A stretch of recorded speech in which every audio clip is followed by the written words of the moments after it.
Ընտրական իրավունքի գաղտնիության խախտման երկու դեպք, երբ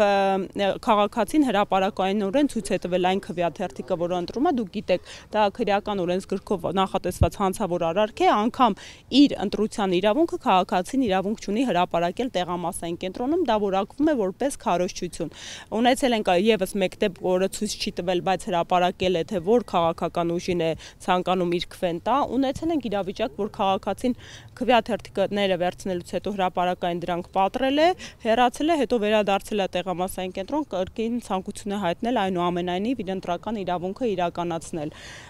Ունեցել ենք դեպքեր, երբ ընտրությունների մասնակցող տեխնացուն նաև վստահված անձ է եղել, արձանագրում ենք կատարել ու հեռացվել։ Քաղաքացիական պայմանագրի ուժի անվանական ավականուն տեխնացուն նաև վստահված անձի բեյջ է ունեցել։ Այդ արձանագրվելը այս պահի դրությամբ հրապարակում ենք, արձանագրում ենք անում, այնուհետև ԿՀ-ն կարծում եմ մեր արձանագրումների հիման վրա ամփոփիչ արձագանք է տալու։ Բայց ինչ պետք է աներ ԿՀ-ն։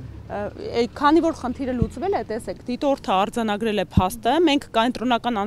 ընտրական հանձնաժողովի հետ կապ չենք հաստատել, որովհետև տեղամասային հանձնաժողովի միջոցով խնդիրը լուծել ենք։ Մենք կապ ենք հաստատում, եթե տեղամասային ընտրական հանձնաժողովը չի համագործակցում ու հրաժարվում է լուծել։ Այս պահի իմ հարցը տգին Մելոյան այն մասին էր, թե մինչև այս ինչ պետք է աներ ԿՀ-ն։ Տեսեք, դա խնդրահարույց, քանի որ տեսեք, դա խնդրահարույց, քանի որ իրենց մոտ է գեներացվում բեյջերը,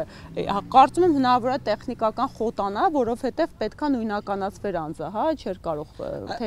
տեխնացուն չի կարող որևէ կերպով հանդես գալ որպես վստահված անձ։ Այս արձանագրեմ նաև մյուս դիտորդական մեր դիտորդների եւ ընդհանուր ձեր իրազեկվածության համար, տեխնացուները իրավունք չունեն գտնվելու տեղամասային ընտրական հանձնաժողովներում եւ տեղամասային կենտրոններում բացի հաշվարկի պահից։ Հաշվարկի ժամանակ յուրաքանչյուր տեղամասային կենտրոն կարող է տեխնացու մտնել եւ վերահսկել։